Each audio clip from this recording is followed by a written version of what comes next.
Hello, everybody. It's been a long time, but my name is Dane Campbell, and I'm back with an episode of Drum for the Song podcast. Today's guest is the marvelous Chris Allan, who is a session drummer currently playing with Marco Mendoza, quite a legendary rock bass player. But how are you today, Chris? Very well, thank you very much. Yeah, just washing and repacking my clothes. I got back from LA yesterday and I'm out on the road tomorrow. So I'm yeah, I happy to be here though. Yeah, I really thank you. appreciate you fitting this in because we've talked about this for a long time, many years, in fact. It is years, yeah. Obviously I've been a fan of the podcast since day one. So yeah, it's awesome to be here. So thank you. Oh, that's so cool. Yeah, it's great to finally get you on. And I'm glad we managed to squeeze it in because you've got a big tour coming up, which we'll talk about later. But, and also you've just come back from the NAM show, which I'm sure a lot of our listeners would be interested to hear what that was like. All the drum nerds out there and some guitar nerds, I guess, are into all that kind of stuff as well. But yeah, I kind of want to stick to how I've always started these interviews and podcasts by like talking about you and your roots with drumming. So how did you get into the drums? So very early, like I just remember music always being in the house. My mum was a huge music fan and particularly a Queen fan. So she would have music playing all the time, and I just got obsessed with the videos. Actually, like Queen at Wembley, I would just automatically was just like, wow, that's awesome. Like I want to do that, and the Freddie Mercury tribute concert as well. I'm not sure if you're familiar, but she had it on VHS for those younger listeners, VHS videos. Um, and the cool thing about that was there were so many guest artists. So I was always just like, oh, who's that? And it's like, oh, it's Guns N' Roses. And who's that? Oh, that's the guitarist from Black Sabbath. So it was like a really big, um, like education in one place, I suppose. So I just always, I don't know, I just got really obsessed with just like how cool I thought the drums was, and managed to start lessons when I was 9. I just What? always knew I knew the school that I was joining. I was like, all right, I can start lessons at this age. So yeah, was looking forward to that and just been obsessed ever since, really. Well, I think a lot of us drummers are guilty of being obsessed with the Yeah. instrument and maybe the lifestyle and just playing drums and what they are. I think there's a lot more of that about than people will admit. I certainly would fall into that category. Luckily I've got a few other interests as well, but yeah, drums is one of the biggest things in my life. But yeah, that's a really cool story. I've never seen that concert, the Freddie Mercury tribute, so I will try and dig that out. I'm sure it's on YouTube somewhere. It's all on YouTube. And the great thing was the first half was bands doing their own thing. So you had Metallica doing a set of Metallica songs, and Wow. uh, Def Leppard and Guns N' Roses all doing their own thing, and Extreme did a set. And then the second half is these musicians joining the remaining Queen members on stage doing Queen songs. So it's really interesting. It's definitely worth a watch just to see, to Yeah. see that environment. It's yeah, crazy. Yeah, that Yeah. that does sound amazing. What year was that roughly, do you know? 92. Yeah. Cool. Sorry, the audio's gone a bit funny there. Sorry, guys. Not sure why. But anyway, yeah, that's obviously, I guess that's what created some of your influences, I imagine, some of the drummers on that video or those videos. Absolutely. You see Metallica do 3 songs, and then you go, "Wow, I'm into that." And then you go and buy the record, and you go through their catalog, and then oh, it's Tony Iommi. What did he do? And then you go and buy a Sabbath record, and yeah, and yeah, it's just you go down the pathways, and in those days it was literally going and buying records and going through the catalog that way. Like it would be easier these days to just go down a YouTube rabbit hole, wouldn't it? But Yeah. yeah, it was I think people yeah, of, just of our age were caught in the middle of, yeah, luckily, yeah, there was videos and a little bit later on DVDs, and then later on music channels, which you were fed, rock music bang and and scars and stuff and MTV2. Yeah, yeah. yeah, So like that's what this is that's what I amazing. used to do, which was similar.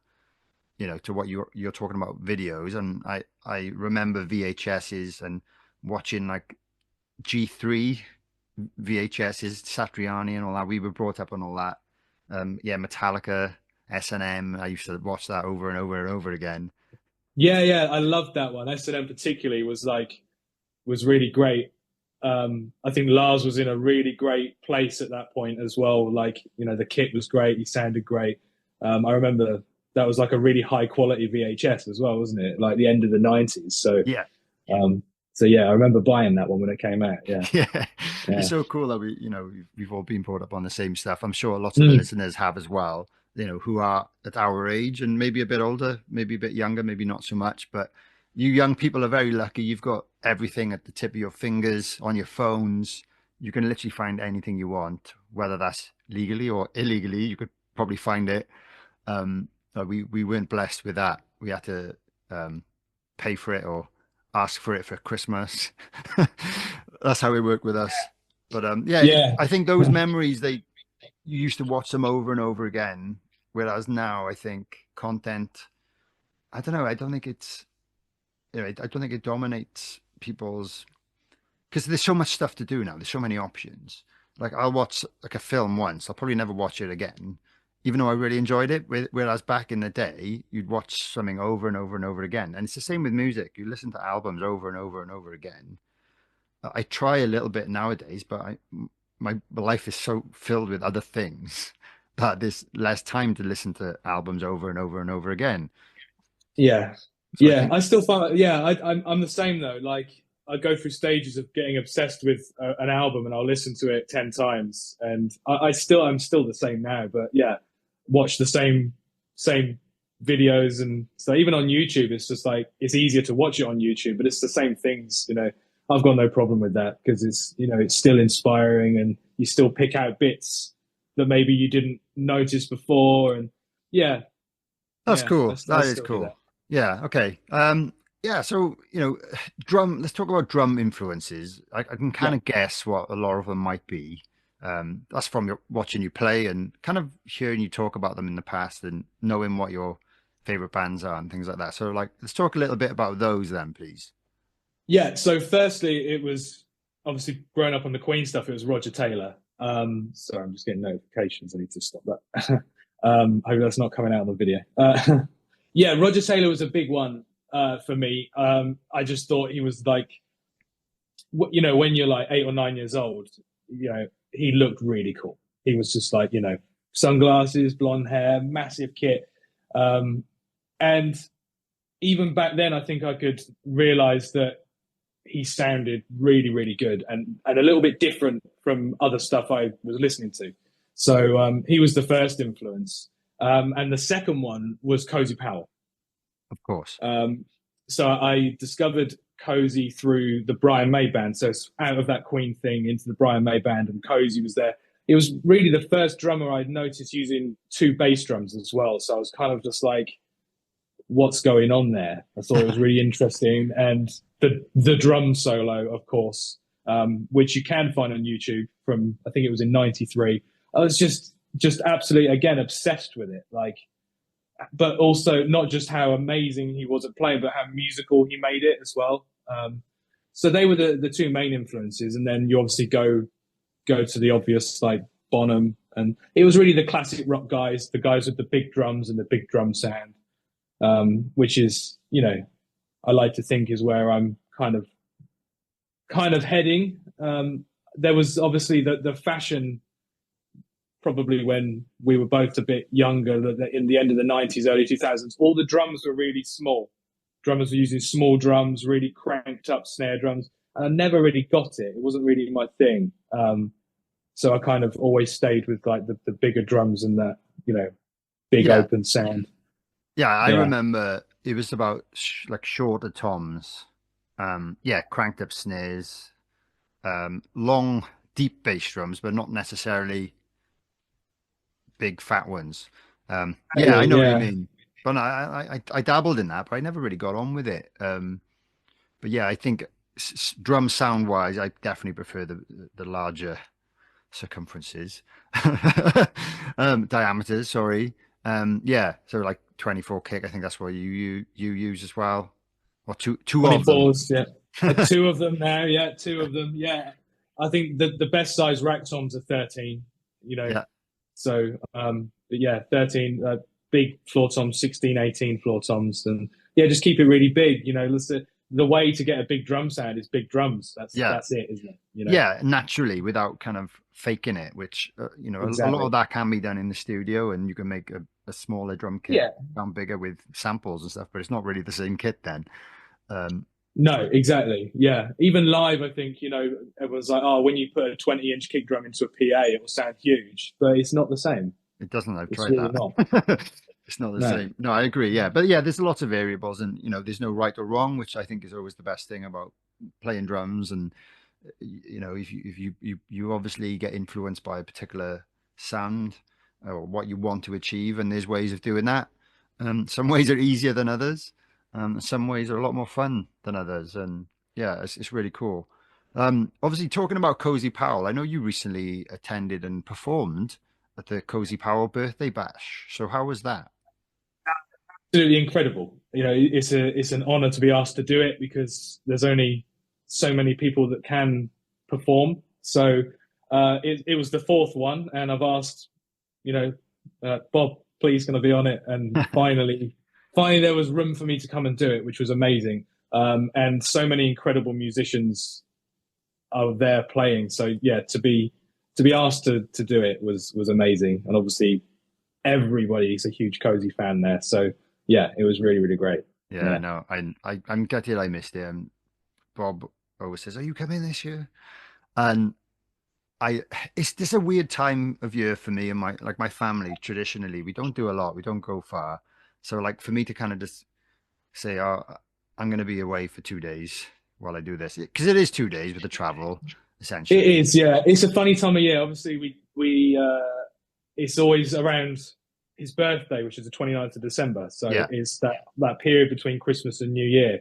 Luckily, no one's on tour, so everyone can, kind of manage to be there. yeah. But it is obviously for everyone, it's that limbo between Christmas and New Year. So yeah, yeah. So well, maybe next year we'll see, or this year. But yeah, that sounded really good, and for anyone interested in that kind of thing, it's a good event to go to every year. If you're a big fan, I'm sure they play a lot of the back catalogue that Cozy was involved with, big hits. So, which songs did you perform on? Was asked to do the Brian May era. So did three songs that were the versions from Brian's Brixton Academy release Nice. from '93. So we did two Queen songs and Driven by You as well, which was great because I Awesome. know them so well. I've I been was playing going to those say, songs since I was 10. So I was going to say you yeah, wouldn't have had to practice much, would you? no, no. And we Ingrained had into your brain. exactly. We had Neil Fairclough, who's currently Queen's bass player. He came and did the set with us. Wow. Glenn Quinn, Jim Kirkpatrick from FM, and Dan Byrne on vocals. So yeah, it was really great, really great. Nice. Nice. Yeah, talking about Dan Byrne, you were playing drums for him for a while, right? Yes, so I recorded his first EP and did some live work for him. Cool. Yeah, so which is great. Dan's incredible, and I wish him well for the future. We're really good friends, and see him as often as I can. Yeah. And hopefully we'll work in the future when time and schedules allow, and Yeah, one of those I things. guess that's one of the problems that I was going to ask you about. Being a session drummer, playing with multiple different artists, different projects, you know, all year round, there are certain times where I guess you have to turn down work because you've committed to someone else. Like, how do you manage that? Yeah.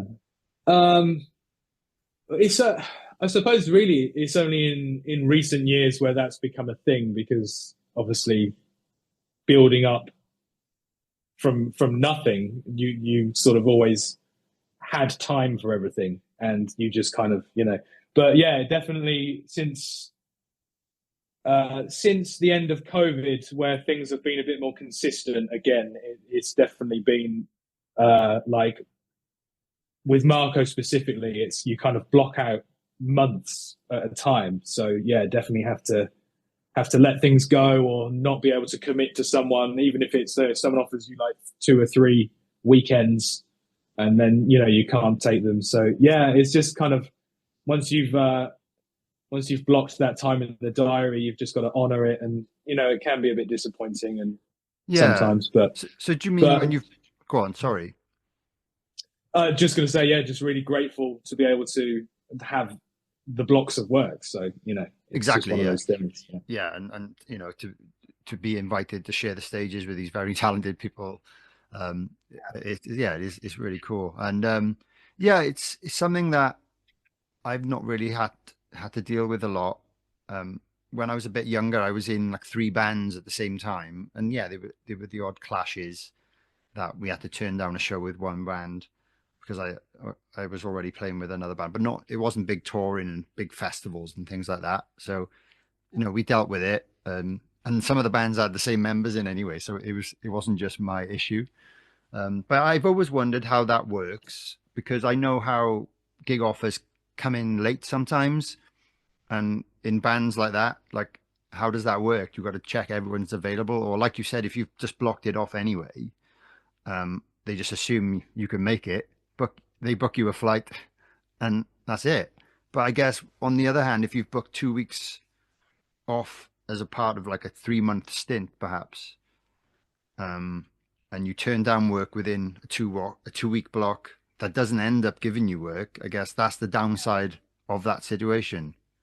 Yeah, yeah, definitely. Obviously, being self-employed, as you know, it's a very fine balance to get everything right. And sometimes you can be left without work, and then sometimes you have too much. And Yeah, but yeah, I don't know. Everything's worked out all right so far. But yeah, there's definitely been times where you can't commit. Um, but I suppose it's not the worst problem to have, no, really. But yeah, but like I say, it can be a little bit disappointing, obviously, when something comes to you and then you can't do it when you want to be able to offer your time. So yeah, yeah. But I've never had like really terrible clashes at this point. that's So good. That's good to know. And yeah, obviously, like being a self-employed musician, I know a lot of self-employed musicians that also do other things on the side. For example, me. So, so it is good that you're able to sustain that without having to worry about another side career or side hustle. Because I know a lot of musicians that you think are really successful still have side hustles and side jobs. So it's quite absolutely. really common. Yeah, it is. And sometimes I think I should get one. Honestly. Apologies for interrupting this episode of Drum for the Song. I really hope you're enjoying it so far. I just wanted to take a few moments to tell you about my Patreon page. This is a place where you can support the podcast in exchange for some bonus content. You can head over to patreon.com/drum for the song. There are 3 tiers available at the moment.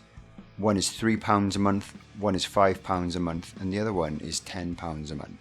Each tier grants you access to exclusive benefits, which include bonus episodes, early access to the main episodes, private Facebook group membership, merch discounts, discount on Motorhead beer as well as a monthly competition to win Motorhead beer, access to Skype chats with me, asking my guests questions, occasional free gifts like drumsticks, free tickets to Phil Campbell and the Bastard Sons shows, and your name in the episode description.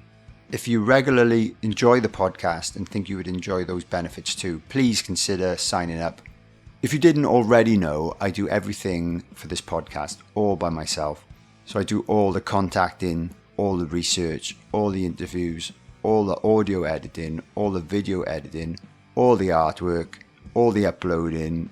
I write all the descriptions, I build the website, everything is just me.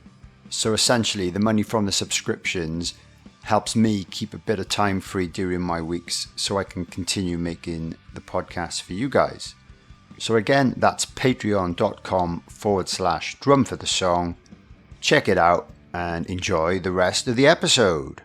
Drum for the Song podcast. It would be nice to be able to do something while I'm on the road, because even when you're on the road, you have days off and things, and Yeah, it's a Yeah, fine balance. Like, it is. Yeah. because like for anyone listening, I've since the last load of episodes, I've started working as a real estate agent. So I'm I'm taking my laptop to every gig I ever go to now, and just in case I need to do anything. And it's great having that flexibility, but I do find sometimes I'm not enjoying the present moment or enjoying where I am in this amazing country or this amazing city because I've got to do some work in my hotel room for 3 hours, whereas everyone else goes for a beer. So like there's pros and cons to that. And but that was my decision to make. And I think overall it's been a Yeah. good way of juggling two completely different jobs. I think it's important to say, even though we're both touring, with budgets and cost of living, you could be on tour for 2 weeks and you've still got to pay the mortgage, and gig fees Yeah. don't stay around for long when you've got bills to pay at home, and so yeah. And nursery fees is a new one for me. Yeah, exactly. Yeah. Anybody that has children realizes how expensive that is. So, yeah, yeah. I mean, I think it's really good to talk about that side of touring as well, because it can look very glamorous and, but being real about it, unless you're like selling out arenas, I think you've still got to be as real as anyone else. Yeah. So, And I know, yeah, yeah, I know, and we often question why we've chosen this path because I know guys in bands that actually play arenas and they've still got other jobs. It's absolutely crazy. I think Um, that's more common now than ever, that yeah, even the guys selling out arenas are doing other jobs. So and it yeah, makes you think where does that money go? You're paying 40 quid for a ticket, 50 quid for a ticket. That's not a lot of that isn't going to the band. There's too many intermediaries. Um, there's managements, there's agents, there's venue fees, there's promoters, and like I think some people think when they see a high ticket price, oh, they go that band isn't worth that, but that ticket price is worked out on the basis that everyone along the way needs to get a fair share to make the gig happen. Otherwise, it's not possible. And yeah, they've yeah. I mean, the costs must be astronomical to put on those gigs. I once heard, the bands that use the confetti cannons. yeah, The venues charge somewhere like between £2,000 and £3,000 to clean that up. yeah, that's crazy. So, Just so when that's built into your ticket price as well, like that's where the money's going. About yeah. it's everything is down to that smaller detail. So yeah, it's Yeah, so crazy. something to think about, guys. When your favorite band tours, and it might be £20 more for a ticket than it was 5 years ago. That's probably why. So just it seems like a lot, but you've got to go. Otherwise, they might not do it again next year. So Exactly. yeah, yeah. So that's really interesting to know that we have a similar outlook on how we get by our self-employed jobs as drummers. I'm sure there's a lot of people who listen to this that maybe strive to be in that position, or they've done a little bit of it but not quite made it to full self-employment, or some people are smashing it, which is fantastic. But yeah, but just being real really, and letting you listeners know about what it's really like. um but we love it at the same time, so it's such a weird Can't one. do anything else. Yeah, I Yeah. can't do anything else. And like, obviously, one of the great things about you being self-employed, you were able to go and fly out to LA to go to the NAMM show. So let's talk about that. So you just come back yesterday. Got back last night. Yeah, yeah. So what did you get up to? What did you see? Who did you meet? Um, so more than anything, obviously, the NAMM show, for anyone that doesn't know, is like the biggest was it gear and new gear expo in the world. So all of the big retailers are showing off all of their gear, and it's always been a place where artists will meet and gather and either demo the gear, or it's just renowned for being a great place to meet people and hang out. So I was going out there. Obviously, Marco, who I'm working for, is based in LA, so it's a chance to go out and you can get on. Like there's so much happening around LA around the NAMM show, so jam sessions and gigs, and that was the idea, was to go out and just do a load of that, and just basically be networking as well, because even though I am working for Marco, other stuff is happening for him as well. Like it's just been announced that he's now part of the Steve Vai Joe Satriani tour this summer. Whoa. Which is great for him, and even that's going to be great for his solo work as well, because he's obviously going to be in a great spotlight. So he's doing that. So obviously, just being around him and his friends is amazing. Unfortunately, though, there has obviously been the fires around LA, so not all of the stuff that we were expecting to be able to do was happening. For obvious reasons, but it was still great, just to go out and see old friends, meet new friends, and just and do a bit of the networking, which is even important after 10 years of being self-employed. You've got to keep meeting people and being out there and playing. And I think that's something I don't do enough, to be honest with you. I should do a little bit more, because I'm always work really hard, like to keep being out there and hustling, essentially. Like some people are really great at it, but there's a lot of musicians that it's really just a hard thing to go and do, to try and network and essentially sell yourself to people that might need a musician, or and it just reminded me of a weird phrase. I remember, like, when I was in a band years and years ago, and every time we used to play London, there was all these people sniffing about. We used to call them arse lickers, and there's normally industry people that were all licking each other's arses, and they were just networking. Like, looking back to it, I'm like, they're just networking. They're trying to grow their careers and expand, which I totally get now. But I don't know, it was just like I think that's made me think, I don't really want to be one of those people doing that. And maybe I'm a bit more introverted, that it doesn't seem natural for me to just go and introduce myself to random people. No, I get that. Yeah, I guess that's what you've got to do. Yeah, it's for anyone who is interested in building a career in this way, it's definitely about who knows you and who knows that you're available and what you do. Like, there's no way that you're gonna get a portfolio built up or a load of like phone calls for gigs if no one knows who you are or what you do. Like, there's only so much social media can do, I think. It's definitely about being present with people. Still the old school way of doing it, just being out there and playing in front of people and networking is still the way to do it, for sure. And it's obviously worked for you so far, and hopefully you'll continue. So, like, what have you got coming up this year then? I know you're on tour, like, tomorrow or the day after. Tomorrow. I leave tomorrow morning. So I'm doing a theatre show called The Story of Guitar Heroes.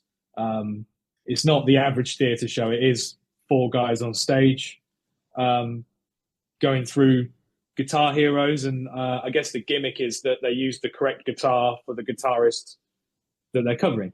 That's cool. So it's really cool. It's a really cool show, and it's great for me because I get to play the drummers' parts that played with all these guitar heroes. So we're doing Mitch Mitchell, Ginger Baker, it goes on through all the different guitar heroes. So I get to cover a lot of Keith Moon's in there, I think, this year.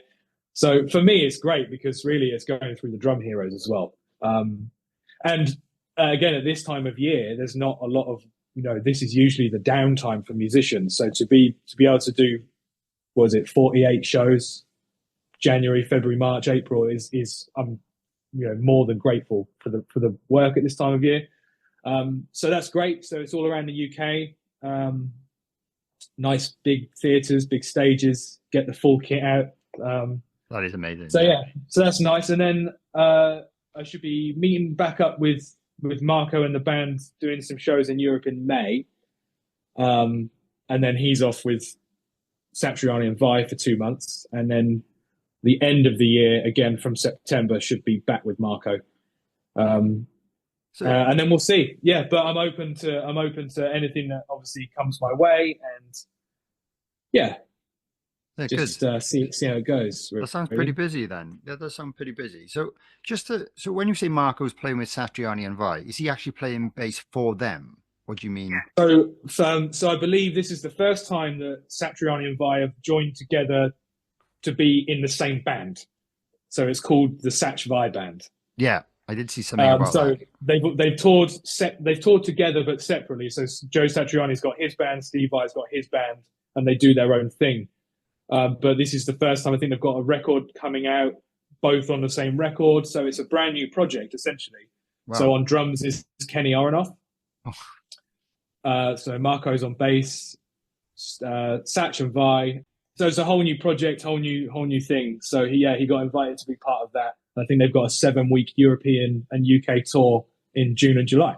Oh, wow. So, yeah. So that's really, really cool. And that, again, that's the pros and cons of being self-employed session drummer, is that's just meant that he's not going to be performing during that time in his own band, which means you don't get the work. So you need to fill that time with something else. So exactly. And it's the same for the musicians in Satriani and Vi's bands. They're in the same position where this new project is, it's the same for any hired gun essentially. When your boss decides to do something else, you might not be involved, which is absolutely fine, because you kind of expect that to happen at some point. At some point, you've got to expect it. Yeah. But at the same time, it frees up a couple of months to explore different things, which is really, really great. Yeah. I really enjoy recording and studio work. So, it's a time where I can, offer that and offer work for other artists. But it's also a time, because I've obviously got 3 months on the road now. And then if we do May with Marco, it gives me the opportunity to stay at home for the first summer in how long, Which is important when you're a dad. Yeah, absolutely. Yeah, maybe work a little less. Nice. It gives me the opportunity to do that, which is really important to keep the family balance, as you well know. So. Yeah, and that's definitely something, that since becoming a dad has been a bit of a difficult struggle for me. And, I've made a bit of, I had to find last year, people might know about this, that it was like, we were on tour for I think it was 4.5 weeks. And I was like, I can't do that. So we ended up getting one of our friends to cover for me for 2 weeks, which was really, really nice. It was really weird having someone else play your own songs and seeing footage of it. And I was still getting tagged in some of the videos online and stuff. People probably just assumed it was me playing. But yeah, that was kind of a weird thing, especially when it's your own band. But it has the family is number one really, and you've got to find that balance, whatever the balance is for you and the family. Yeah. It's really, 4.5 weeks doesn't necessarily sound long, but when you're out there, it really is. Yeah. And it really is. It seems longer for your wife and your kid when they're at home without you there. So yeah, good luck to you on your upcoming tour. Yeah, thank you. At least you're in the UK. I'm sure there'll be little opportunities to maybe whiz back for a day or two, I'm sure. The first run is 2 weeks, and then I get home. I think I managed to find little windows every 5 or so days. I should have enough time to come back, and because it's theatre shows, it's mainly the latter end of a week. So like either Wednesday to Sunday or Thursday to Sunday. So I can actually get home, for a couple of days every week, which is really good. The last time I toured this show, we did, I think it was almost 30 days solid at one point, which is just a really, really long time. So that's extreme. So it's worked out nicely this time. So yeah. Great. Yeah. Great. Well, thanks for this, Chris. Where can people find you online if they want to kind of check out your stuff, your videos? Instagram, which is just Chris Allan Drums. YouTube is up there, though I don't really upload to YouTube as much as I used to. So Instagram's the main one, but there's a Facebook page as well. It's all under Chris Allan Drums, all one word. Brilliant. And so yeah. And just to finish off, really, what would your top 3 tips for any drummers or musicians out there be? Top 3 tips. Make sure that it stays fun. is number one, because the moment that it's not fun, then I don't think it's really worth doing. So even if you are, either playing with friends or touring heavily, at the moment that it's not fun, it's just no point carrying on, because it's, it needs to have that thing still that made you want to do it in the first place. Second one, probably for anyone that obviously wants to maybe work in the same way I do, is you spend maybe 2 hours on stage and 22 hours off stage. And it's really those off stage hours that are going to either get you or keep you the gig, because you've just got to be the person that people want to travel with and tour with. It might sound cliche, but, it's just being a nice person and nice to be around. Like, the 2 hours on stage and what obviously the public sees is one thing, but, spending 4 weeks traveling with someone or a group of people, just be a nice person and a good person, and that usually will keep you in a gig nicely.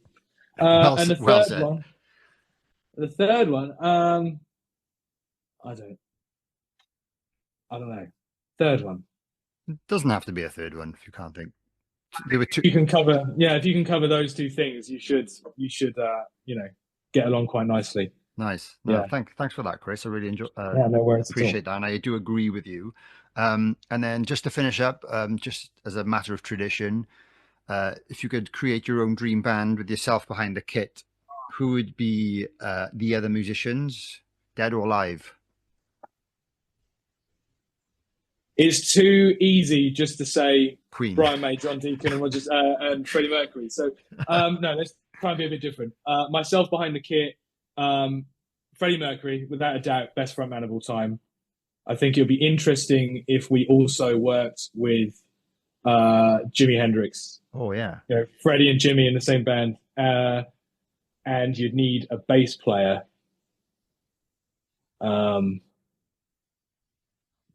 I don't know. Maybe I'll bring Marco in. He seems like he could do some great stuff. He's a big Jimmy fan as well. He's quite good. Yeah. Just to have some moral support as well. Someone I know in there with two legends. So, yeah. That's a great answer, man. And I always love asking that question. And there's a lot of names that come up quite often. Freddie, what band wouldn't I want to be? Yeah, you could pick so many different musicians for different situations. It's a really hard question. The ultimate band. Yeah. Well, it's just I think it's just a little bit of fun, and I know the listeners enjoy hearing it. And but I really appreciate. I could pick 5 ultimate bands. Yeah, exactly. So could I. Yeah. But I hope you've enjoyed this, and I really enjoyed getting to chat to you. We've never met in person, which is ridiculous. No, we need to, don't we? We really need to. Yeah, we really do. We will at some point. And thanks for listening, everybody. This has been a great chat with Chris. Make sure you follow him on social media. I know he's got a website as well, which is really good. Very professional looking. You need one of those as well, I think, if you're a session musician or plan to be. I think that does help. So that could be tip number 3. Cover all the bases. Yeah, social media, obviously, it's like the shop window, isn't it? Yeah, tip number 3. Social media, website, just something where people can find you, and just make sure it's professional. Keep your personal one personal and your professional one professional. And that's definitely a good tip. Well, thanks everybody. Thank you very much, Chris. And thank you, Dane. Yeah, cheers. We'll speak to you all soon. Cheers. Bye-bye. Bye-bye.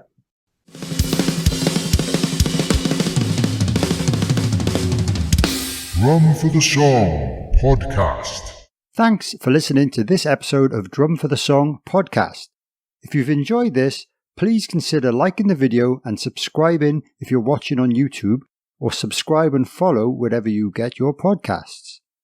If you could leave me a review or comment, that would be fantastic too, as it helps other people discover this show. Please also consider sharing this with any family members or friends who might enjoy the content. You can also follow me on social media at Dane_drums or at Drum for the Song, or search for Drum for the Song on Facebook to follow the page and join the official Facebook group. If you'd like to support the podcast, you could purchase some merchandise from drumforthesong.com, or consider supporting me via Patreon from just £3 per month for additional exclusive content like bonus episodes, video calls with myself, competitions, discounts, and much more. Any additional support is always greatly appreciated, but I would like to give extra special thanks to my top tier Groove Master patrons, whose names are listed in the description below. My name is Dane Campbell, and thanks so much for watching or listening this far. If you're a drummer, don't forget to drum for the song.